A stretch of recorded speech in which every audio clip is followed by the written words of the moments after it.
The college football experience Dantabase top 25 rankings episode of college football talk on the Sports Gambling Podcast Network is brought to you by Underdog Fantasy. Underdog's got a brand new offer for new customers. Play just $5 and get $50 in bonus funds when you sign up with our promo code TCE SGPN. And remember, as always, folks, to let it ride. This is Brian Bosworth, aka The Boz, and you're listening to SGPN. Let it ride, brother. Peace out. Boz out.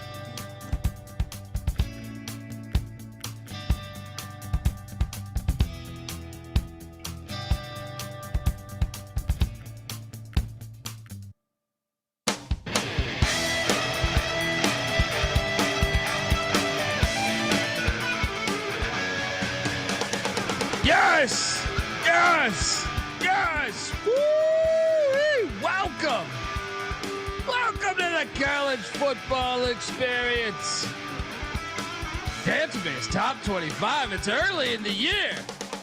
Hey, yeah, you know, you see the rankings come out, and you just say, "What the fuck is this bullshit being thrown in our face?" So I must react. Why I yell at clouds, and it's fun. YouTube.com/the college experience. Get on over there. Hit that like and subscribe button. Excited. I mean, week 3, by the way. Week 3 slate looking fire. Our picks episode will be out Wednesday night, 9 p.m. or Eastern, that is. And I mean, yeah, the week 3 slate, absolute fire. And don't forget, Biff Poggi back on the sidelines for 2 games with the Michigan Wolverines. I just became a big Michigan fan for 2 games. Beanick, now's the time to get me out there. Look, if you're wondering who the hell you're listening to, that's fair. My name is Colby Swinging Dantabase Dan, aka Pick Dundee. That's not a pick. This is a pick. He was raised in the land down under, where a man thinks on his feet, speaks with his fists, and lives by his wits. When Dundee happened, he was a superstar. I smoke and I drink and I don't have stress and I'm healthy. Oh yeah, don't have stress. Shout out to Daquan the Great. He doesn't have stress because I know he's having a good time. We were talking in the chat. He asked me the question, the best walk-on ever. I know there's some nasty ones from like the 30s and 40s and shit, but I can't, for right now, I can't really think. The one that comes to mind is Scottie Pippen. I believe Scottie Pippen was a walk-on at Central Arkansas, if memory serves me correct. But maybe, maybe you know a better one. I don't know. Baker Mayfield? Baker Mayfield, yeah, that's a good one. That's a good one. I am joined by my co-host. He is also the host of the college basketball experience, and he was just dropping episodes left and right over there. So check it out. Subscribe over there. Remember, all of our podcasts are separate feeds, and they come together as one. YouTube.com/the college experience. Give it up for Farmer Stafford at Austin P with the Governor, South Carolina with the Gamecocks, and West Virginia with the Mountaineers. Ryan McIntyre, aka Money Line Mac. What's up, man? What's up, man? Yes, Monday, week 3 is going to be a banger. Let's talk about it. Mac tonight. Come on, make it Mac tonight. And shout out to the chat. Rob Donaldson giving us $20 for the next helmet car fund. Yeah, so I will give some clarity if you didn't catch our reaction show. We were trying to buy this Wazoo helmet car for $800, which, I mean, I'm still interested in a way but I did find out that it does not turn on, and it does not have it. So it needs new tires, 4 new tires. It does not turn on. So you need a whole new engine and everything. And I don't know what the fuck I'm doing with that. You know what I mean? Like, yeah, you got to hire a technician and mechanic with the car too. We got to talk about this. This is a great comment here. Shout out to Delta in the chat. Fuck, my wife is bitching at me. Been on the shitter too long. She thinks I'm jerking off for cheating. Is this one coming out on podcast form? Just stay the course, brother. Stay the course. All right. You can't cheat if you're alone in the bathroom. All right. What do you think? Yeah. What is that?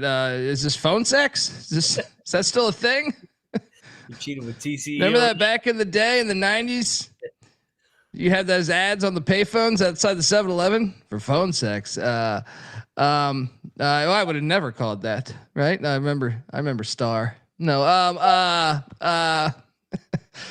that was great. That was a great time, though. Sometimes you forget about little things like that just disappeared when that goddamn internet had to come out, and then you had to listen to idiots like me. But this is a Dantabase top 25 episode. If you are not familiar with what that is basically we like to do a real top 25 because one of the big problems in college football is the Associated Press. And I've had a chance to meet and vote at times for the Mountain West top 25 and stuff. I don't really think they know. I don't think they watch a lot of college football. So, this is our retort to that. And Tony says my UTSA pick was terrible. Yes, it was. It was. It lost in that game. That's how it works. That's how it works, brother. Sometimes good, sometimes shit. But I had a winning week 0. I had a winning week 1. And last week was a little bit all over the place, man. But I will say this, my win totals, it was a good week for my win totals, but a bad week ATS. Sometimes maybe good, sometimes maybe shit. Before I show my top 25 and go one by one, I do want to just key in on did I have this up? Yeah, there it is.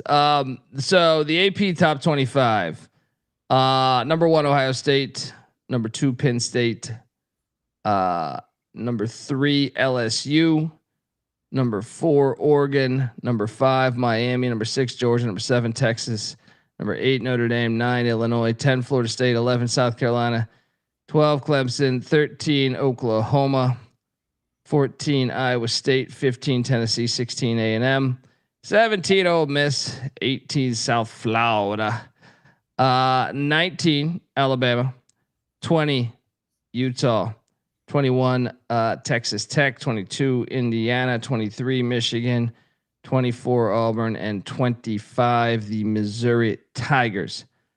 And then when you do a deeper dive into this too, I mean, don't look at the votes. I'll just say that. Just on outside. It might be a little confusing. And shout out to Never Graduate. There we go. There we go. Appreciate you, Daquan. Appreciate you, man. You get some of these wacky weeks in there. I felt really good about UTSA and Tulsa. I will say I felt like both of those, I think on the SGP show, I said were the top 2 bets, and I think they made me pick a third one. And I picked Oklahoma, so I didn't have the greatest week. 1 and 3 or 1 and 2 on the top 3 plays.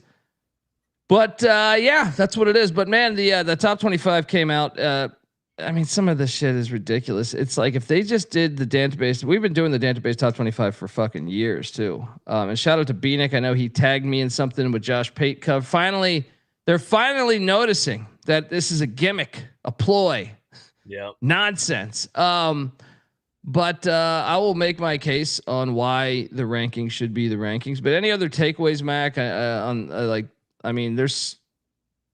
I do find it hilarious that the team with the best resume. Well, we'll get to it. Is further back. Oh yeah, but 16 out of 25 are SEC or Big Ten. It just shows, even though they haven't played the Big Ten or SEC yet. That's what I love is they try to say it's the great. These are the top conferences, but if they haven't played each other, that means they're not playing each other, which is supposed to be the best. I understand it when you do that, but anyway, yeah. But it just shows preseason bias rankings really matter, unfortunately. And shout out to the Big 12. Yormark got a lot of pushback on not doing a preseason ranking, but I thought that hurt the Big 12 last year. I thought there was a bias against BYU the entire year, going 10-2, and having a win at SMU and not even coming close to the college football playoff, despite Alabama having 3 losses, and Ole Miss having 3 losses, bad losses. So yeah, I mean, preseason bias rankings are a real thing. It's one of the things that they just want you to shut up and ignore, but we're going to keep pushing back on it. You mentioned it. The team that's got the best resume is sitting at 18th in the AP poll. That's why I don't even pay attention to the AP poll, but since we're doing content on it, I did dive into it, and I kind of just laughed at it today. Well, yeah, it matters because they brainwash. It's like they brainwash you when the college football playoff committee. Well, you'll hear Sankey say on like live TV, "Well, we've had 14 teams ranked this year." So everyone alludes to it. So it does hold weight, despite it being a complete fucking joke. So, and I want to know how a team that's 0-1 is in the top 10. They're 0-1. They don't have a win yet this year, and they're in the top 10. Wait. Who are we referring to right now? Notre Dame. They're 0-1. Yeah. They're 0-1 on the year. And are they a top 10 team? Probably. But what if they're just strictly going off of what's hilarious is just going off the past couple years. Mm-hmm. But it's just very lazy in my opinion. Very, very lazy. And I'll make my case on what my parameters are, especially 2 weeks in. And some people might freak out, which is fine, or not. I don't think they would freak out because this is a hypothetical, but some people might be like, what the fuck? How do you not have this in there? And, well, to me, the only things that should really matter right now are wins on the road, in my opinion. Mm-hmm. And then wins mostly against FBS opponents. Talking to some people that have votes that I've actually talked to in my life, I know they don't watch even the AAC often or the Mountain West often. That's why it's a fucking joke. I mean, let alone maybe even the Big 12 and ACC now for some teams, but especially the top of the FCS. The top of the FCS is certainly better than. You could take the top 35 in the FCS, and they're probably better than half the group of 5. Some of the we saw Charleston State just beat Army, and then Army beat Kansas State. So mm-hmm. that's proof right there. But I think that you need to know ball a little bit. You should have to be required to know that as well, and that you should penalize teams that are playing. In my opinion, the really bad FCSs that have been historically bad. But anyway, let's get into it because at number 25, I have the UNLV Running Rebels. They have an advantage, Mac. There's 2 teams that have an advantage in my top 25. 3-0. Yeah, they've played 3 games, so we have a bigger sample size. They have played 1 game on the road, even though it wasn't really the road. But that's not their fault. Sam Houston State is not playing on campus this year. They're playing at that Shell Energy Stadium. And Sam Houston State is also winless. Idaho State, their FCS is also winless. So you might be saying, what? There's no meat on the bone. Well, they just beat UCLA from the almighty Big Ten. They never trailed in that game. And I think the fact they have 3 wins, I do not expect them to be here. Probably not even next week. But I just think right now, you would have to put them there with 3 wins, and the fact that they have played on the road once again, not their fault. It wasn't on campus. And then they beat a Power 5 at home in a game they never trailed. So I have UNLV, the Rebs, at number 25. I know we hate UNLV and their fans and their 12 fans, but your thoughts on the Rebs at number 25. And by the way, the schedule looks a little easier. I think we might eat shit on this win total yet again. Because I thought Miami, Ohio would be a lot better. They're on deck. Yeah, I mean, so I'm not going to talk about the rankings just yet because I want to see who you got below them and stuff like that. But I mean, the resume is good, 3 in a row. 2 tricky road spots coming up in Oxford and then in Laramie after the bye. So if they're 5-0 going into that, then shit, then they should be in the top 10. Yeah. Yeah. And at number 24, well, wrong way. I have the Tennessee Volunteers. This is tricky because they have a neutral, and I'm trying to look at this blindly. Neutral. I know that it was all Tennessee fans, right? But I don't think that's their problem. Like, Syracuse fans could have bought the tickets. You know what I mean? Like, what Syracuse fans? Yeah, my point is, like, I guess if you're going to honor a neutral as opposed to, you know, with all the other schools, you should honor the neutral the same. Mm-hmm. So that's half a road game. That's half a road game for me. And then they did what they do. Tennessee just destroys the FCS teams, pads their stats. But yeah. Week 1 was a good win because they controlled that game. We're up 3 scores pretty much the whole way, 2-3. And scores. At least East Tennessee State over the past, like, if you know. I know you're supposed to look at this. So this is why it's such a hard thing, and why from everyone's point of view, I think of the top 25, you're not supposed to look at last year. You're supposed to look at this year, but it's incredibly small sample size. So you have no idea who's good this year. But East Tennessee State, I can tell you this, when they schedule East Tennessee State, they've been a decent FCS. It's in state. It's little brother that will have all the reason to want to beat you. So I actually give them a little bit more weight on the FCS they scheduled than, say, now East Tennessee State could still be shitty this year. You know, they're in the middle of a coaching change, but they couldn't have known that when they scheduled that. So, but I think that is a more challenging FCS game than, say, what Florida State did or what some of these other schools have done. So yeah. We'll find out a lot about them this week, by the way.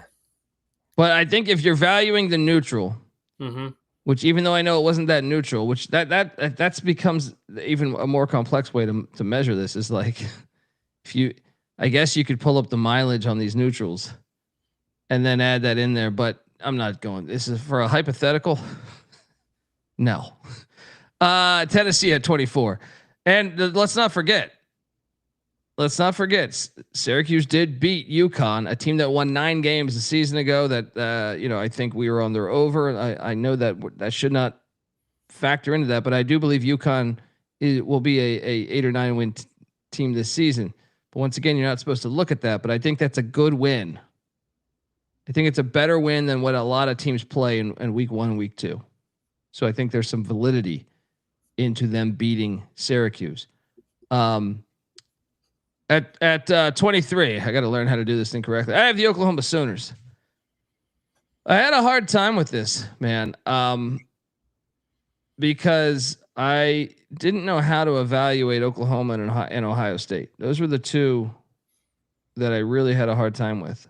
Two big home wins. Yeah, and if anything, I think in hindsight, maybe I should have flipped Oklahoma and Ohio State here, because I'm just going to let you know I do not have the Buckeyes ranked right now, but they will be ranked right away. If you base it off resume, I mean, my thing would be that San Jose State has not won a game, so Texas hasn't beat anybody that's won a game, right?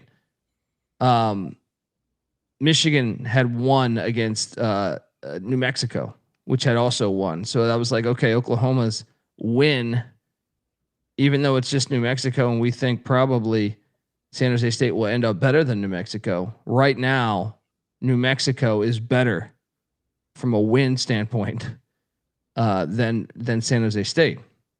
So that's why I have the Sooners at 23. They both played FCSs. That's another thing, is Oklahoma's FCS is better than Ohio State's FCS. So by a decent amount. Yeah.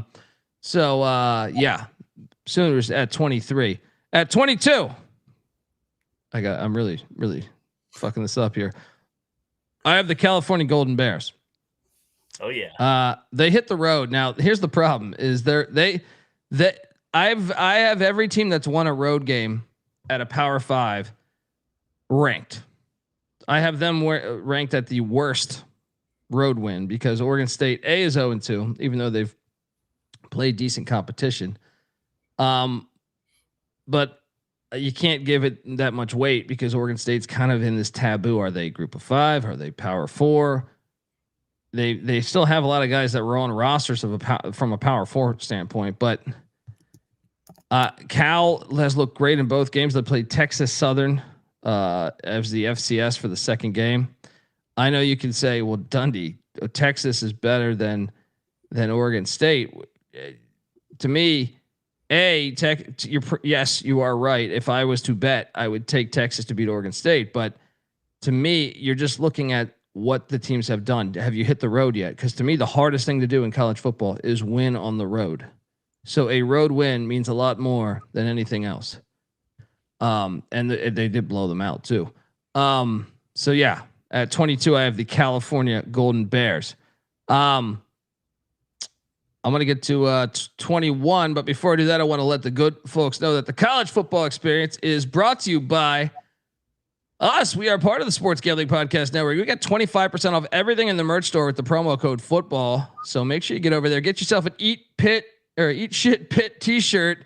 This is the week to get that shit, or a Pick Dundee t-shirt. Yeah, you're going to need it this week for that Eat Shit Pit t-shirt there. Get it going.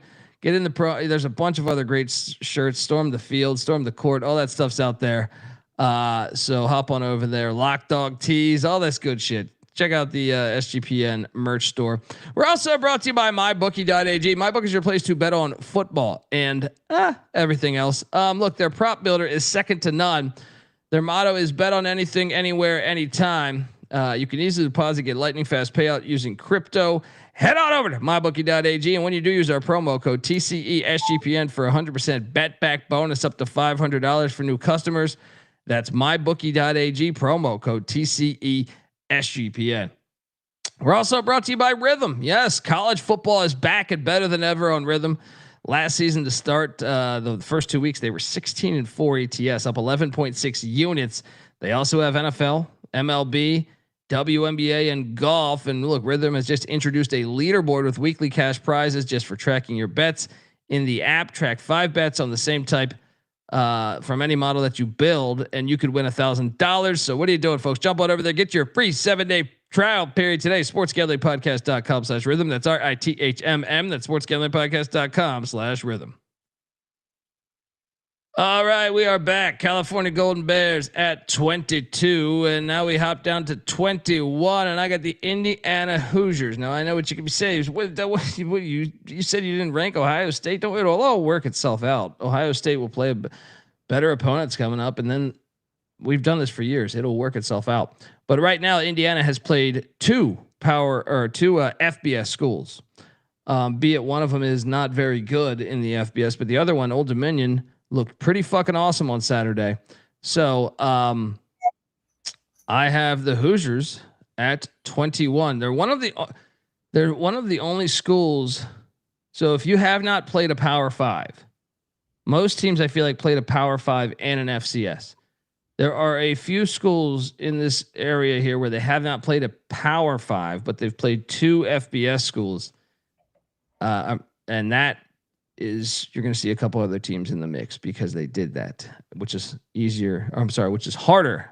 There's more of a threat to losing those games than, say, taking on a shitty FCS school.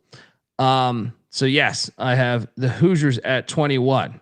At number 20, I got the USC Trojan men. Much like Indiana, they did not play an FCS. They played Missouri State, who also just won at Marshall this past week. And they played Georgia Southern, who is 0-2, but Georgia Southern did start their season on the road at Fresno and at USC, out about as far as they could possibly go, short of Hawaii, to play those games. So I have the Trojan men, though, at number 20, no FCS. They've been dominant in both performances. Mac, do you want to wait until the end of the top 25, or do you want to break it down? Are you surprised at any of those from 20 to 25? I probably wouldn't have had Indiana in there just because I think Cincinnati's schedule's such a joke. I know the ODU win was nice, but they got Kennesaw, second year in the FBS. I probably would have put Ohio State in there over them. But Grambling, like Kennesaw would beat Grambling by 21 points. Yeah, you know what I mean. Like maybe I'm being a little biased towards the brands because I value the Texas win a lot, just the way it happened. So, but see, but hasn't done anything either. Yeah, I was about to say, like, I know that win will mean more. That's what's great is in the future. The why I believe in this system and why we've done this for years is I think like if once Texas starts winning and beating decent competition, that win means more and more. And same for every single team that you use. So like that Missouri State win, if they go 1-11, that ends up being a shitty win. If they would just use this formula, I think it all works. If you keep it with your criteria, then yes, it makes sense. Yeah. I just don't want to. I don't want to award Cignetti. I understand that. I understand that, but there's not many schools that have played at least 2 FBSs. You know what I mean? So it's like I gotta honor it. Yeah. At number 19, I have the Oregon Ducks. Now this one's tricky because they did play an FCS, and but to me they played an elite FCS. Like if Montana State plays Kennesaw State tomorrow, I think everyone here would take Montana State. Montana State is 0-2, by the way. They lost in double overtime to South Dakota State. Which is an awesome FCS if you are not familiar. So the way they beat Oklahoma State 66-3 or whatever the fuck it was unbelievable. And then like I said, the Montana State win means that's probably the best FCS win you can have on the board right now because no one played North Dakota State and no one played South Dakota State in the FBS. So the Ducks at number 19, and obviously with that ass whooping, that's the most impressive Power 5 on Power 5 win the whole fucking season so far. Yeah, I mean, when you have 150 yards of offense 3 minutes into the game, it's pretty impressive. Yeah. So I got the Ducks at 19. At 18, I got the Illinois Fighting Illini. Why do I have them ahead of the Ducks? Because they hit the road. Yes, they played a terrible FCS in Western Illinois. One of the bottom 15 FCSs probably. So I mean that is but they hit the road, even though it was not, dude. I was disappointed by Duke's crowd, by the way. Oh, they sucked. What was that? Dude, you have a top 15 team coming in. What the fuck, dude? A year or two ago, and they've had a great home record over the past couple of years. But man, yeah, that like it's almost like you got like Utah is going to be on here in a minute, and Utah played at the Rose Bowl. But I thought Duke's was worse than the Rose Bowl's crowd. Well, especially because Duke just won 9 games too. They for like the past couple of years, they've been good for like 4 straight years. So yeah, and like it's a long shot for an ACC team to get in at large and Big 12 to get in at large. But like I felt like Duke could be an at large team or an at large contender if they had won that game. Not anymore, but like. Going into that game, we're like, hey, if they win this game, they go 10-2, maybe they have a case come January. But no, that crowd sucked. Yeah. But Rob, the problem is they played Western Illinois, which is a terrible FCS. Had they played a better FCS, I think it would have been a little different. Number 18, the Illini. At number 17, I have those same Utah Utes that I just talked about. At UCLA, now I guess you could say Duke is probably going to be better than UCLA, but here's the difference: Cal Poly has beaten an FBS in the past decade. Cal Poly is a more respectable program than Western Illinois is, so that's what's given them the slight nod here. Although I think you could argue that I don't feel very. I think I would lay points with Duke against UCLA. Would you? Yeah, I think UCLA sucks, but. It was impressive the way Utah and the way they beat them too. Yeah, it wasn't like they just went through the motions. No, they kicked their teeth in right from literally the opening kickoff and just dominated the line of scrimmage and choked them out, made them tap out. Yeah. So at 17, the Utah Utes. At number 16, I have the Miami Hurricanes, and it was tricky doing this one because they have the win against Notre Dame, and Notre Dame hasn't played, right?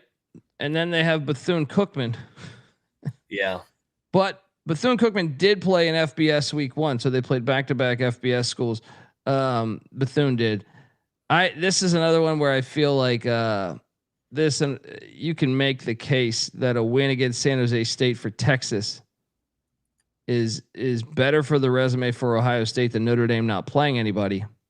But I also think Bethune, we haven't seen them play an FCS team yet, but they historically have not been good. This is a little taboo, but to me, it was just the way in the Notre Dame game, they kind of dominated that game. So I have them at 16. I do think this is maybe the biggest question mark I have on the show, because I think you could argue that, but with Notre Dame having a bye week, it made it kind of tricky. But they kind of dominated. They led that thing wire to wire, right? They did. My only pushback would be, what's the difference between Miami and Ohio State? Yeah, no. The difference would be what the Bethune played in FBS the week before. That's my only difference, would be that we haven't really seen the sample size from Bethune against an FCS. But yeah, that's fair. And I knew that coming in there. And also Notre Dame playing nobody. You're sitting there saying, well, yeah, they literally haven't played another game. Yeah. So I thought that was honestly the biggest stretch of this exercise on this whole thing, was probably that. At number 15, though, I have Saudi Arabia State, aka Florida State. This one, I think the way they beat Alabama's ass. Yeah. Right. It's different than the way Ohio State beat Texas to me, or the way Miami beat Notre Dame. They whooped their ass more. Like, Notre Dame still had a chance to win that game. Texas still had a chance to push that game to overtime. Florida State just took it to Alabama. So I'm giving them more credit there. Also, Alabama looked very good against ULM, who did look good week 1, winning 29-0. Texas A&M Commerce is a fucking joke. That's a really shitty FCS. I don't know that you can have a shittier FCS, considering they just jumped up from D2, just 2 years ago. But I just think the way they beat Bama was more impressive than the Miami or Ohio State thing. How about you? I agree. If throwing in the eye test, I mean, just they whipped them at the line of scrimmage. They broke their will. I agree. Florida State had the most impressive. Well, I shouldn't say the most impressive week 1, because another team went to Death Valley and won. But in terms of just like statement win on their home field, Florida State was the most impressive win. Yeah. I'm with you. So we agree there. All right. At number 14, let's go to the likes of the TCU Horned Frogs. Much like Notre Dame, they didn't play last week, but they have a road win, and I deem it the third best road win. Yeah. Because, and here was the logic on this, was that, what did I say the other 2 road wins were? It was the Rose Bowl and Wallace Wade, right? Those are half empty crowds. Carolina was lit, dude. It was on fire. That place was on fire. So like, you went in there, and the way, I know you dominated in the same vein that Illinois and Utah dominated, but to me, it was a much tougher road environment. That is the real logic on having TCU, not UTCU. TCU at number 14. Carolina turned around and won a road game this weekend. Exactly. So at number 14, TCU Horned Frogs. At number 13, the Vanderbilt Commodores. Diego. Oh, I mean, going into a lethal environment, even though we know Virginia Tech is probably not going to be that good, but it's still a very hard place to win, especially in primetime. Yeah, and another thing is Charleston Southern, even though they're 0-2, they played 2 FBSs, and they were only down 3-0 to Coastal Carolina at like 10-minute mark in the 4th quarter. I think that should buy you some respect a little bit, because Coastal, even though I do think they suck, they're an FBS team. And that was that final score 13-0. So I think that alone right there, considering the environment in Lane Stadium, and then we don't know about Charleston Southern essentially because they haven't played an FCS yet, but they look pretty good on Saturday night. So yeah, give me them at number 13. At number 12, I got the Georgia Tech Yellow Jackets. A lot. What's that? They have a good road win. Great road win. Gut check game against Colorado, where talk about going outside of your environment, crazy altitude. not knowing what to expect from the Buffs, but also then they come back home. They don't have their starting quarterback. They take on a Gardner Webb team that just beat a top 25 FCS team in Western Carolina. So to me, there's a little meat on the bone with the FCS opponent and the road win going cross country. So Yellow Jackets at number 12. At number 11, I got the Rutgers Scarlet Knights. This one's tricky because you're like, wait, they haven't played any road opponents, but they did play two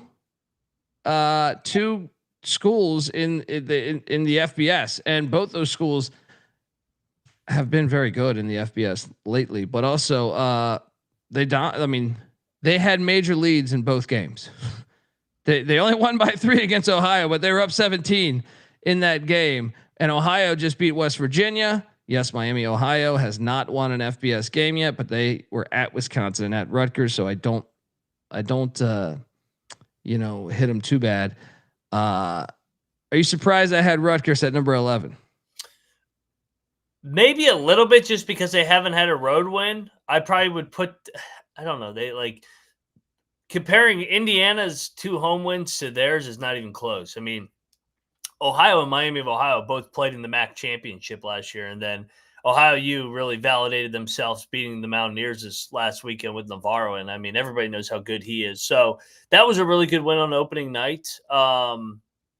Maybe I'd put them a little bit behind the teams that have actually won a hostile road environment like TCU and Vandy. The problem is those teams, well, TCU only played 1 game, but Vandy and some of the other ones have played an FCS. So it's like, what do you value? Yeah. Like Charleston Southern, I don't think is going to be a great FCS. I think they're going to be middle of the road. So, I mean, you are like, to me, Montana State has proven year in, year out that like, okay, we know that that's going to be a good opponent. I don't know. It's all subjective. That's why, but I will tell you, like, Rutgers should be like, both those wins should mean something. That's a harder schedule than a lot of teams have played. Oh, 100%. Yeah. So anyway, at number 11, the Scarlet Knights. At number 10, I got the Tulane Green Wave. They hit the road to Mobile in a game, in a trap game, take on South Alabama. Hung on and won that thing with 35-33, but they did have a double-digit lead in that game. And week 1, they beat a Power 5 in Northwestern. Northwestern did beat Western Illinois and beat them bad on Friday night. So the Green Wave at number 10. Are you surprised to see the Green Wave in the top 10? No, because context, Tulane beat the shit out of Northwestern too. I mean, it was never close. They hit them in the mouth right off the bat, then won a road game in Mobile against probably a bowl team. Yeah. We're going to get to the rest of the top 10 in a second here, but I want to let the good folks know that the college football experience is brought to you by Underdog Fantasy. Yes. Look, Underdog's got a brand new offer for new customers. Play just $5, get $50 in bonus funds when you sign up with our promo code TCESGPN. And look, you can play fantasy pick'em. You can win up to 500 times the amount of money you enter, or you can just simply pick higher or lower on your favorite player's stats. Look, available in a ton of different states as well. So get on over there. Once again, brand new offer for new customers. Play just $5, get $50 in bonus funds when you sign up with our promo code TCESGPN. And we're also brought to you by Novig. Yes, Novig is America's #1 sports prediction market. Since Novig is an exchange, you're getting some of the best prices in the market. Novig is available in 35 different states as well, 35 plus states. Download the Novig app and get $50 when you spend $5 if you use our promo code SGPN. Get in on that action, folks, with Novig. Promo code SGPN. All right, next up, we are going to number 9, Sparty, Michigan State.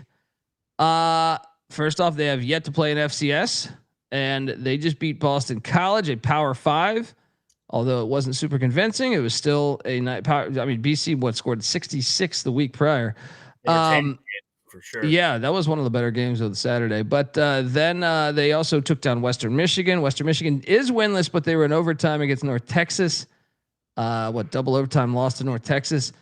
So I gave the Sparties number 9 here because like I said, every other FBS Every other Power 5 win on Power 5, they have it scheduled with an FCS. This is the first one where they don't have an FCS. They played Western Michigan. So I think that is why I validated them at number 9. At number 8, I have the Nebraska Cornhuskers. Similar situation as, I know it was a Nebraska crowd as Tennessee, right? But they did play a Power 5 on the road, or I'm sorry, on a neutral site in Arrowhead Stadium, even though it wasn't really fucking neutral. And then they did not play an FCS, although I believe they have one scheduled for this week. They played Akron. So no matter what, I think they're going to drop, considering they're playing fucking Houston Christian, a terrible FCS. So they will not be number 8 next week. But look, they're number 8 right now. They destroyed Akron. And yeah, I think that's the logic here is right now, Cincinnati did look good against Bowling Green, beating them by double digits. So that's the logic right now. Once again, I know like week 1 and week 2, I tend to think historically when I've released this, you get so many people questioning it, some 1-stars and shit, but it works itself out. You know what I mean? Like, so if Akron continues to suck and if Cincinnati goes 5-7, this resume gets worse and they get, even though if they're winning, they keep dropping back. It's the opposite of the current way they do things. Well, they're number 8. They won. They're going to stay at number 8. No, you can still win and drop back. And I think that's the way they should do it personally. Anyway, number 7, I have the Pussy Pack. This is how you know I'm not a hater. The Pussy Pack actually have a pretty damn good resume, considering they ECU just destroyed Campbell, who looked all right week 1 against Rhode Island. And then Virginia, when what they did to Coastal. So they're 2-0. They didn't play an FCS. The Pussy Pack.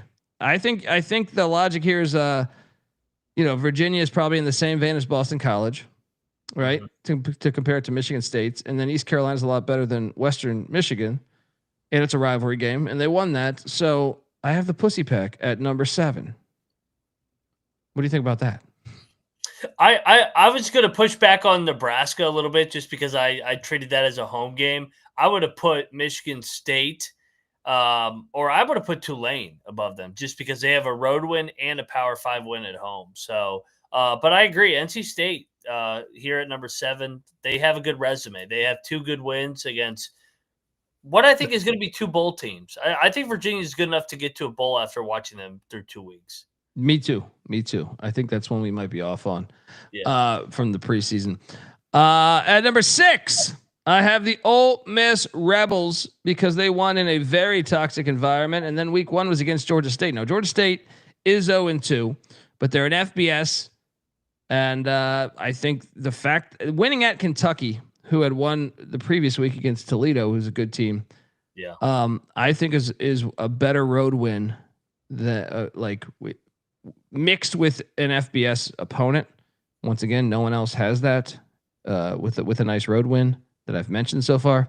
So, yeah, Abner, I had Miami in the top 15, man. I had him at 15, but this is a resume based thing. Bethune-Cookman is fucking trash. You know what I mean? Yeah. Notre Dame didn't play anybody last week. So that win will look better when Notre Dame, I mean, if you think I'm a hater when it comes to Miami, you should see me on NC State. You know what I mean? Like NC State is one that I will never normally admit, but I'm trying to take this from a neutral point of view. So at 6, Ole Miss. At number 5, I have the Auburn Tigers. Now this is a trick. The Baylor win against SMU is so big because Auburn did stick it to Baylor in Waco, Texas. And then they did play Ball State, which is a FBS, even though they're clinging on to that. They're so bad. But I think when you look at it, like Ball State, Georgia State, they both were pretty shitty teams last year. Similar. I do think Georgia State's probably going to end up better than Ball State this year, but at the same time, the Baylor win is huge, man. Huge. Baylor's win at SMU really helps Auburn's resume here. So I have Auburn at number 5 there in the nation. And at number 4, I have Hail State. Oh shit, you're getting a lot of these SEC teams. Well, they have a road win against a rival, kind of like NC State, but NC State didn't hit the road. They hosted ECU. They went to Southern Miss, who did whoop Jackson State's ass this past week, and then beat Arizona State at home. So I have Hail State at number 4. It's, I think, one of the better resumes in the sport right now. What do you make of Hail State there at number 4? I agree. They may even be too low. You can make the argument. The win at Southern Miss, who we think is pretty damn good, may have a chance to win the Sun Belt, and then beating Arizona State at home. So 2 solid wins here to start Levy. You're number 2. Yeah. And then at number 3, I have the LSU Tigers. Now, I will say this. They didn't look good last week. I know, but they beat La Tech. Yeah. They beat them by double digits still. But I will say I did, as I was compiling this, I thought for sure like LSU deserved to be top 5. And then I was like, but what if Clemson's not any good? Yeah. Because Clemson didn't look good against Troy. I'm like, we're valuing that win on the road in a toxic environment. But yeah, I think I have to. I'm still just going to say that environment, with it being that environment, and the fact Clemson did find a way to come back and win that game against Troy, and the fact they didn't play an FCS, and La Tech is a team that made a bowl a season ago, even though it was kind of wacky how they made a bowl. I have the Tigers at number 3. At number 2, I have the Iowa State Cyclones because they've played 3 games. I was going to have them at number 1 had K-State just beat Army, but they didn't. So K-State. And another thing is their FCS South Dakota lost to Lamar. I know. But Iowa did beat Albany. Yeah. And you've played 3 games, so you have more of a data point than everybody else. So UNLV, Iowa State have an advantage, but they've looked good in all 3 games. So yeah, Clones at number 2. Are you surprised at that? No, that 3-0. I think we also think K-State. Yeah, they're a dumpster fire right now, but still a talented team. And then you beat Iowa, so you beat 2 rivals in the first 3 weeks. You beat an FCS traditional contender. Their resume is just not as good as the team at number 1. I don't think. But they do have 2 Power 5s, and nobody else has played 2 Power 5s. That's the argument about putting them number 1, right? But the other ones played the team that was the G5 representative in the playoffs. So I might as well count Boise as a Power 5. Yep. Look, number 1 is the South Florida Bulls, and I do believe if anybody, and this is how I know the AP is such a crock of shit. If you remove South Florida from that, if you erase that logo and put, I don't know, if you put Notre Dame's, if you put if you put any other SEC or Big Ten or even Miami or Clemson, if you put that on their resume, they would be number 1 in the nation right now. And that's how you know this thing is crooked and full of shit, because beating Boise in a game that they were dogs in, and then beating Florida in a game that they were dogs in, and really kind of in both games, kind of had the lead for a good chunk of it too. Like, I know Boise was up early. I know Florida in a minute, at one point took like a 3-point lead or whatever. But I feel like still is a good amount of time considering both games against decent competition where they've had the lead, probably more than not. So I think South Florida deserves to be number 1 in the nation as of right now, with Iowa State right on their ass, just because they've played 3 games and they've played 2 Power 5s where South Florida's only played 1. But guess what? South Florida's going to be playing 2 because they're taking on the U this weekend at Hard Rock Stadium. So do you agree with me having them number 1? Yeah. I don't see how you don't have them number 1. To win at the Swamp, I mean, everybody was talking about Florida being a playoff team. They put a graphic out. Could this team go 12-0 this year? They go into the Swamp and win, and then they beat Boise, the G5 representative and the best G5 program over the last 20 years, by 30. Yeah. Come on. Yeah. I mean, if you don't have them there, you're just a hater on USF at this point. Yeah. Yeah, I'm with you. And that's what I'm saying. Like, you look at that and they're like, what did I say? They're at 18, 17, 16, something like that. It's just ridiculous. It's just like, did you even watch the fucking game? Do you even know who they played week 1? You know what I mean? Like, It's Especially just with ridiculous. where they have had Florida ranked. It's like, well, how did they not at least be in the top 10? Yeah.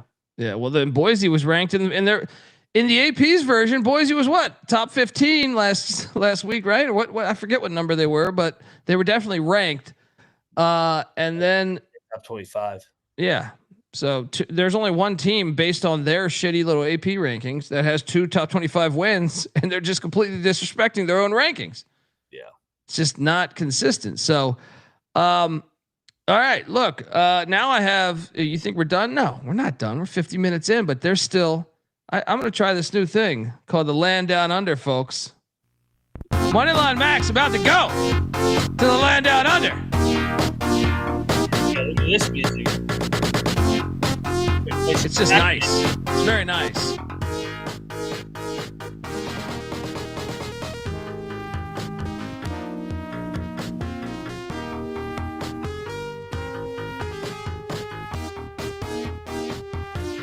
It's nice music because it doesn't get me sued. All right, look, I thought I'd take you to the Land Down Under, start a new segment where I just quickly rapid fire hit you with some shit where there's really no wrong answer, but I want you to state your opinion on why you think. So I'm just going to hit you with 12 questions regarding this year's college football season and maybe a little bit of next year's college football season.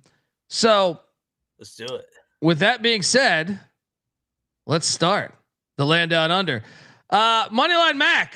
Next year, you have 4 options here. In the Land Down Under, will Nico be the quarterback of UCLA next year, or will he hit the portal? Or will Avery Johnson hit the portal and leave Kansas State? Or will Gio Lopez be the starting quarterback at North Carolina next year, or Malik Washington, Maryland's starting quarterback? If you don't know, which one of these 4 do you think will be gone next year? You can't answer all of them, but how many, if so? All the above. If I only can choose one. I mean, you can choose what you think. Malik Washington won't be at Maryland. He'll be at a blue blood next year. So that one.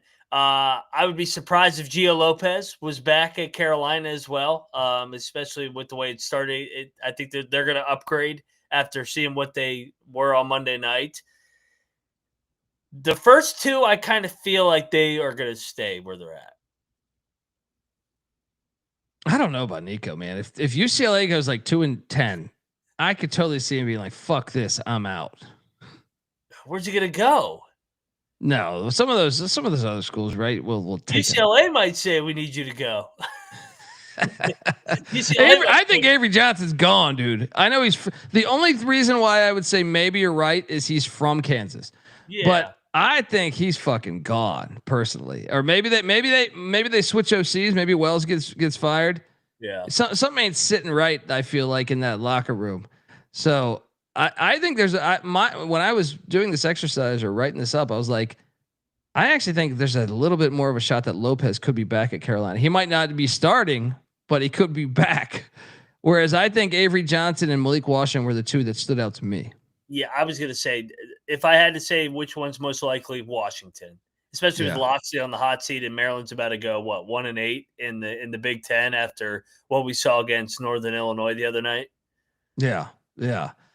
All right. Question number 2 of the Land Down Under is, which group of 5 team between these 4 do you think is most likely to make the college football playoff? You have Appalachian State with Dow Loggins looking pretty good 2 games in. Troy Calhoun and the Air Force Falcons. No one's talking about them in the Mountain West there. Yeah. The James Madison Dukes, despite losing a game to Louisville already, and the Ohio Bobcats, who also have lost a game at Rutgers, but they do have a Power 5 win against West Virginia. Yeah, don't remind me. I'm going to go James Madison. They got to figure out the quarterback, which one they're going to go with, whether it's Sluka or Barnett. Yeah, Barnett. I almost said Braxton. He's over at Southern Miss, but yeah, they got to figure out who's going to be their quarterback. They can't play both, but I think Chesney's group on the line of scrimmage, I was impressed with them against Louisville. I thought Louisville dressed that game up at the end. They gave them everything they could handle. They got a good Sun Belt schedule. The chat. Some of them saying Ohio, some of them saying Air Force. This is the fun, part of doing this is I think, and I think there's still value on App State. Remember they host JMU. Yeah. That's why I kind of put both them on there, but they didn't look good against, they didn't look great against Lindenwood. They look good against Charlotte, but we'll see this week as they head to the Rock, the other Rock, to take on Southern Miss. Battle of the Rocks. All right, next up is most overrated, undefeated team so far. But if you had to choose just between these four, it doesn't mean you're saying they're overrated. You're just saying between these four: Penn State, Georgia, USC, and Texas Tech. Which is the one that you say, man, I don't know about them? Do you have one that stands out, or do you think it could? I mean, and you could say two if you wanted to, or three or whatever. Like, but is there one that stands out more than the other? Yeah, the fourth one. I mean, they played Arkansas, fucking Pine Bluff, and Kent goddamn State. Texas Tech is referred to. Yeah. I gotta see it. I know what I'm getting with those other three. Georgia with Kirby, Penn State. I know. Penn State was up 13-0 to Florida International with what? 10 minutes in the third. But I just saw this with Ohio State and Michigan the last 2 years, where they went through the motions in the preseason non-con that they did. I know Penn State's going to be there at the end. Texas Tech, I got to see it. Yeah, it's the chat. Some saying USC, some saying Georgia. I wonder if they're Vol fans. Next up, we got this one. Most likely to make the playoffs. Just to make the playoffs here. Not it doesn't matter. The positioning here. South Florida. They got Miami on deck and they got the whole AAC schedule. The Georgia Tech Yellow Jackets, who are 2-0, hosting Clemson this weekend. The Minnesota Golden Gophers, also 2-0, and the BYU Cougars, who are 2-0. Who do you think is most likely? Because I actually think South Florida's conference schedule's got some potential bumps. Yeah, and they have to pretty much go like. You would think 10-2, like you could probably afford, but it depends who the loss would be to in the conference. I'm curious. What do you think that answer is? So what, theoretically, let's say South Florida loses at Miami. They're a 17-point underdog. I know they just wanted the Swamp as a 17-point underdog. Can they do it again? Probably not. Can they get through the AAC with one loss after that? They got spots at what? Memphis, at Navy, at North Texas. I think that's a tall task. I probably would go Georgia Tech just because they get Clemson at home. They have the nice ACC schedule, and they have an auto bid in their league. And don't forget, USF also hosts UTSA and Rice. I think. Yeah, they have a tough schedule. I would probably say Georgia Tech because I don't think Minnesota can get there in the Big Ten, and BYU I don't think they can duplicate what they did with the Magic in the Big 12. The Big 12 is such a crapshoot. Yeah. I thought that was I was trying to answer these myself after just randomly coming up with them. This one I actually really struggled with. I was like, I came away with Georgia Tech as well. If they beat Clemson here, I think that would, they have a better schedule than that's probably the best schedule Georgia Tech's had in a while. Yeah.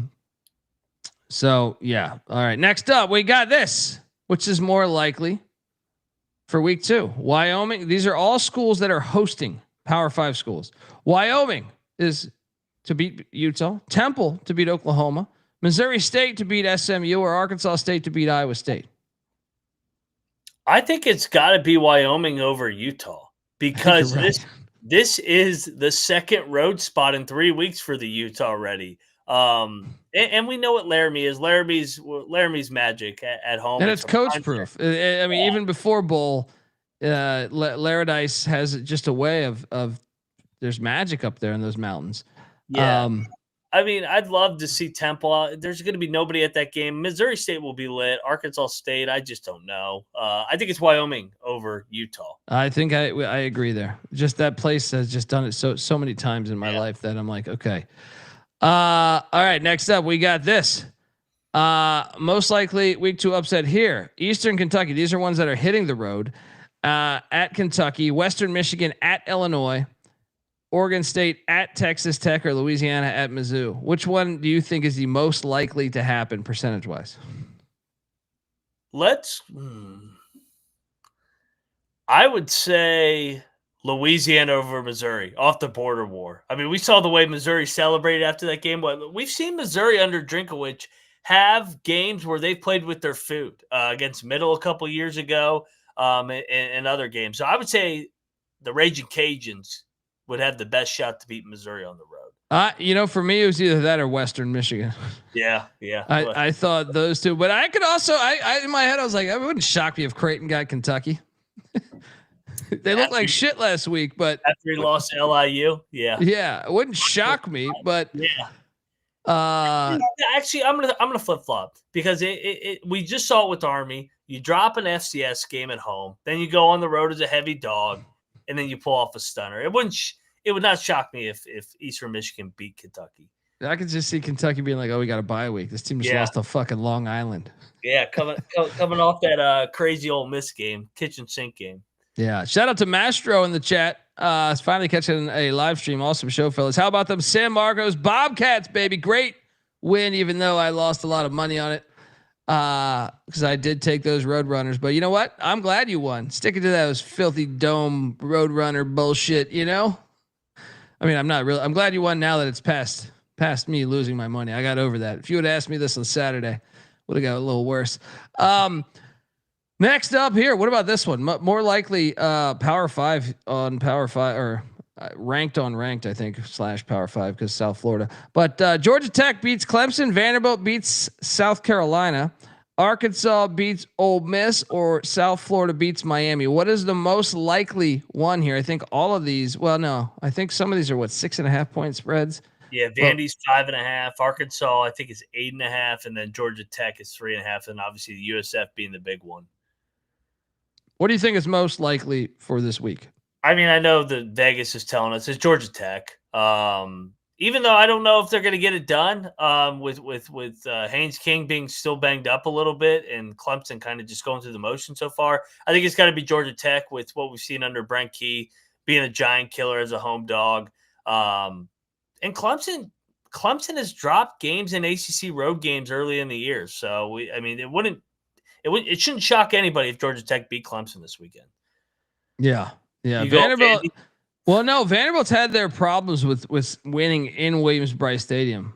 Yeah, they've actually been awful. But I know Diego Pavia apparently that was the game that he played his worst last season. So I know in the off season he's had this one circled.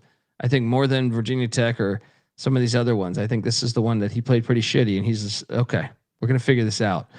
Also, I mean, I don't think South Carolina deserves a top 11 after you saw how Virginia Tech looked.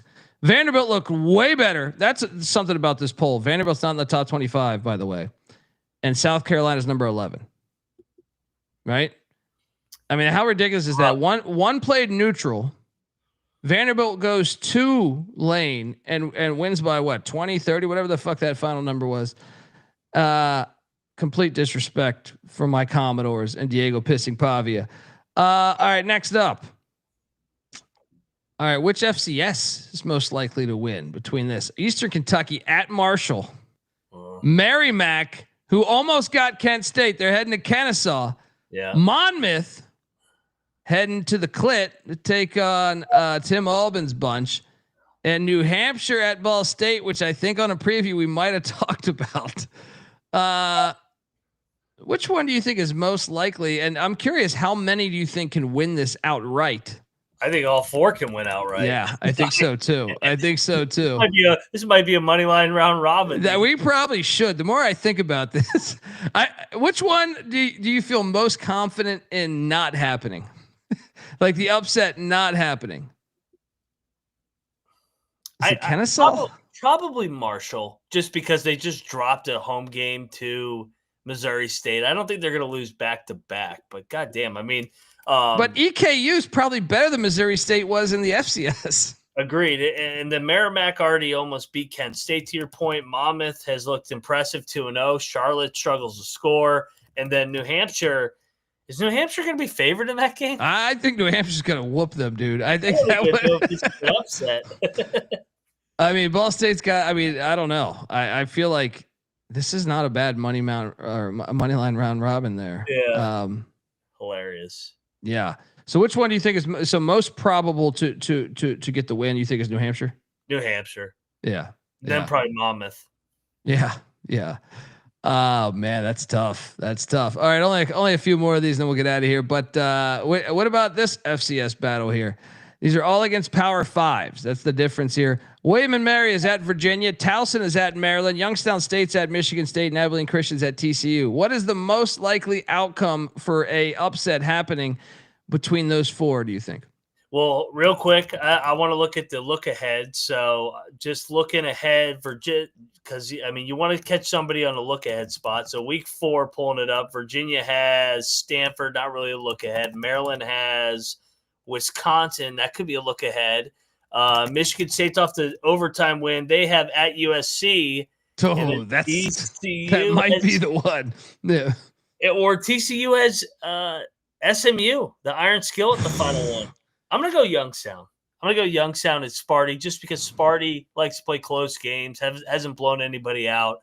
I'll go them. Another element to this, though, is what Loxley was at. He's a grad from Towson, and then Mike London is a former UVA football player, but also Virginia coach. So like he was fired by Virginia. I don't know. I think I think Virginia's offense is too good, though. I think you're. I think I'm with you. Go Youngstown. I think that would be the one, just with an overtime game and USC on deck. I think Youngstown's done it over the years. I mean, they won at Pitt one year. They did win at Pitt. All right, next up.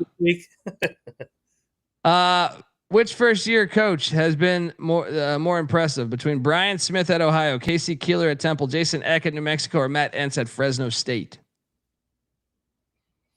God, they all have been really good. Brian Smith at Ohio. I mean, they beat my Mountaineers, and they almost went to Rutgers and won on opening night against Schiano. I know he's got Navarro back, but that program picked up right where they left off when Alban left. So I'll go Brian Smith. But I mean, Keeler's flipped that culture quick, and so is Eck. Eck is And Fresno. How about Fresno beating Georgia Southern and in Corvallis? I mean, they had the blemish week 0. That was tough matchup. Yeah, I mean, I'm with you. I'll go Brian Smith, but I mean, it's all 4 are great. Yeah. All right, just a couple more here. First coach to be fired, Mac, right now between Mike Gundy, Brent Pry, Billy Napier, and Tony Elliott. I don't think it's going to be Elliott. I don't think. If Elliott loses to William and Mary, he might get fired. Yeah. Billy Napier, just because they had the highest expectations. If they lose at LSU, they lose at Miami. They're 1-3. Then all of a sudden, what? Who do they have after that? Do they have Texas after that? They have A&M or I forget which one comes first. Oh, here we go. At LSU, at Miami, Texas, at A&M. They could be 1-5. Yeah. If you're 1-5 at Florida, I don't see how you make it. I don't care how hard your schedule is. But how about Gundy? He's got a starting. Hoss Henny's out for what, 4 to 6 weeks? I don't think they'd fire Gundy mid-year. I think he's one of their own. They'll show him his respect, the fact he played there and everything. They'll give him at least his senior day at the end of the year, and then I'll be like, all right, Gundy, it's time to go. But yeah, it's definitely for me Napier or Pry. I mean, if Pry loses to Virginia Tech and they're 0-3, he's got to be gone. Yeah. Shout out to Rob Donaldson. Yeah, some bozo had Kirk Ferentz on that list. These people are so dumb. I was like, Ferentz is one of the best coaches in college football. He's a top 15 coach in college football.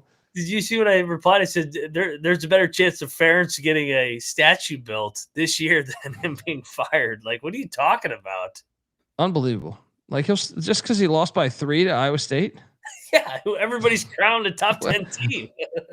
I don't understand it. Like, okay, because the offense doesn't look sharp, he doesn't focus on that. He focuses on his awesome defense, and it will be awesome again, and they'll still be in the mix. Fucks. All right. Last one here. First coach to be hired next year between these 4. Neil Brown, Dana Holgerson, Pat Fitzgerald, Ed Orgeron, who I just saw. The goddamn state of Louisiana. You know, he was going through a divorce. Ed Orgeron, LSU had this big buyout, and apparently the wife wanted that money from the buyout, the ex-wife, and there was also I guess he didn't get all of that buyout because of the Louisiana taxes because it's a state school. Either way, Orgeron was pissed about the amount of money wifey was getting. He appealed. He had that hearing, and he lost again. Is Eddie O need money? I feel like I don't know, but at the same time, maybe it's just general principles. This bitch didn't coach the team. She didn't coach the team. What do you go with here, man? As the first to be hired out of those four, I'll go Fitzgerald.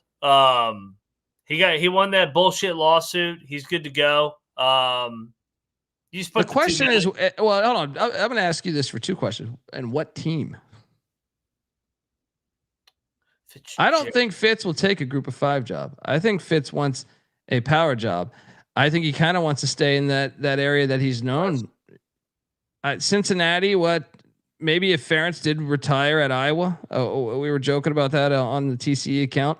Is Pat Fitzgerald the next Iowa head coach if Kirk steps down? I mean, I was trying to think in that area, what other coach? I mean, Maryland I don't think Maryland would go for Fitz though. It's not sexy. He didn't really fit there. There's not really Wisconsin could. I think that they would go with Eck. If Eck continues to play the way that they're playing, I think Eck could get that job. I don't know what job he would get, but I feel like he should be on the short list. Why do I feel like Cincinnati makes sense? Cincinnati, he'd be a great fit. Well, just think about this. Fickle did great with them. He's a defensive coach. They went away from that, went with an offensive coach with Satterfield. So maybe they go back to their roots and get Fitz. But would because I was thinking about this. I was like, okay, what are the other jobs that could open? Florida wouldn't. Arkansas? Would Arkansas? Maybe. I feel like they'll go with one of their Southern guys. I don't think Fitz would take the Arkansas gig. Yeah, that's what I'm saying. Yeah, there's not many Midwest jobs coming open. The more and more you think about it, but yeah, I watch out for that Cincinnati gig. I think Fitzgerald would be a perfect fit there. He kind of fits that culture. You just threw the first 2 names on there just because I'm a West Virginia guy. I did want that in there. Well, how about between those first 2, Neil Brown and Holgerson? Who's coaching? Who's a head coach first? Neil. Dana's got too many skeletons. I love Dana. He's got too many skeletons in the closet. He's in a good spot. But here's the thing. I think he would take like a crazy job. Like if ULM or like something opened, I think Holgerson would be like, fuck it, let me go and be a head coach again. Where I feel like Neil might want the perfect job. Yeah, Neil should try and get one of those Sunbelt jobs. Shit, but Dana would be good at one of those Sunbelt jobs, especially in Florida with how well he recruited at Florida. Would Dana Holgerson, he's from Iowa, I believe. Well, he played at Iowa Wesleyan for Mike Leach. Would he take the Akron or Kent State job? He might. He's crazy enough. He might. He might. He don't give a fuck. See, Neil needs Troy to open, which I don't think will open this year, but I guess it's possible with them being 1-1. I mean, what other Sunbelt jobs Coastal Carolina? Could you see Neil Brown at Coastal Carolina? I could actually. Yes. Yeah. Sunbelt, he'd fit there. What about Fitzgerald at Virginia Tech? I thought so, but they seem to be in love. I did the Too Deep podcast. Shout out to that. A lot of people seem to be liking the Gruden to Virginia Tech angle, which I think would be horrible, by the way. I feel like he's waiting for an SEC job. Arkansas, that's what some say, but the money. What about Orgeron? Where does he end up? Yeah, Raging Cajuns. He's always meant to be a Raging Cajun. Desmond needs to have a horrible year then. Yeah. I mean, they lost the rights. La Tech is Sonny Cumby. La Tech. Get Coach O at La Tech. I was talking about this on Twitter though, and someone said like Orgeron, with him winning a Natty in 19, he's going to want a Power 5 job. I don't know if he's got too many skeletons in his closet. I was like, well, what Power 5 job? Like, would Arkansas hire Orgeron? That would be amazing. Oh, it'd be great. Go Razorbacks. what Power 5 job would actually would go for that? He ain't getting a Power 5 job. How old is Coach O? He's like 62 now, right? He's in his 60s. I know that. Yeah, he ain't getting. job. I mean, it would have to be like he's 64. Yeah, it would have to be like somewhere like completely. Like well, I was gonna say maybe Mississippi State if what's his name had gone like 0-12 or something. Yeah, no, I just can't. I can't see anyone in the Big 12 like the shittiest. Who could be the? I mean, I don't think Fritz was fine at Houston. Even if he had a losing season, he'd be fine. I don't. Yeah, Texas Tech, but I like. No, they would not hire Orgeron though. They would go. Yeah. They would try to like. They got fuck you money. They would try to get Lincoln Riley or something. You know. Yeah, Gruden or Lincoln Riley, Texas Tech. Gruden to Texas Tech, I don't think would be a good fit. I think Cody Campbell's too smart. I don't think he would do that. I think it would be Lincoln Riley or maybe like a cutting edge new coach or something or a coordinator. But yeah, Orgeron's the mystery one, right? Yeah. I'm trying to think what else. What about Orgeron to Georgia Southern? If they fire Clay Helton, who's 0-2 right now. Yeah. Would he take that though? I don't think so. I think he wants to stay in Louisiana. You know what it is though? I got it. I just figured it out. If Galesh leaves, which he's gonna leave, right? South Florida's open. I mean, he spends all of his time there. He's got his kids are on the staff at Miami. Come on, that's perfect. Oh yeah, that's perfect. Right in Tampa. I can totally see it. Beautiful women all around him. Oh, yeah. Totally see it. Go Bulls. There we go, folks. All right, that's our show. We will be back talking ball. Well, probably tomorrow. If not that, our pick show's Wednesday, but we might do a little highlight for the Thursday, Friday card tomorrow night. Moneyline Mac is on Twitter at Moneyline_Mac. I'm on Twitter at TheColBD. Don't forget to check out the FCS show, FCS College Football Experience. And remember, we pick every single game Wednesday night. Myself, Moneyline Mac, the Bet Detective, CJ Sullivan. We are the College Football Experience. YouTube.com/the College Experience. Looking forward to talking ball. And look, I'm going to keep this as a regular segment here. So pop quiz hot shot. Be ready for these fucking questions. All right. Till next time. Yeah. Check out the College Basketball Experience. Mac's got a bunch of interviews lined up and doing good work. And yeah. Previews begin tomorrow night, baby. I was looking at the November 3rd schedule already. I was looking at that college basketball season starting November 3rd. Can't wait. It's nothing better than when you got football and basketball going on at the same time. It's just like my wife hates me then. It's just like, honey, I can't hang out. I'm trying to watch this Colgate game's on. All right, folks, till next time, this is the College Football Experience. You better start thinking about yours. And we out of here. Run and shoot. We can really run and shoot. And the whole team's looking and the whole world's looking with the cameras. Run and shoot. We can really run and shoot. And you know that's good. the books we read.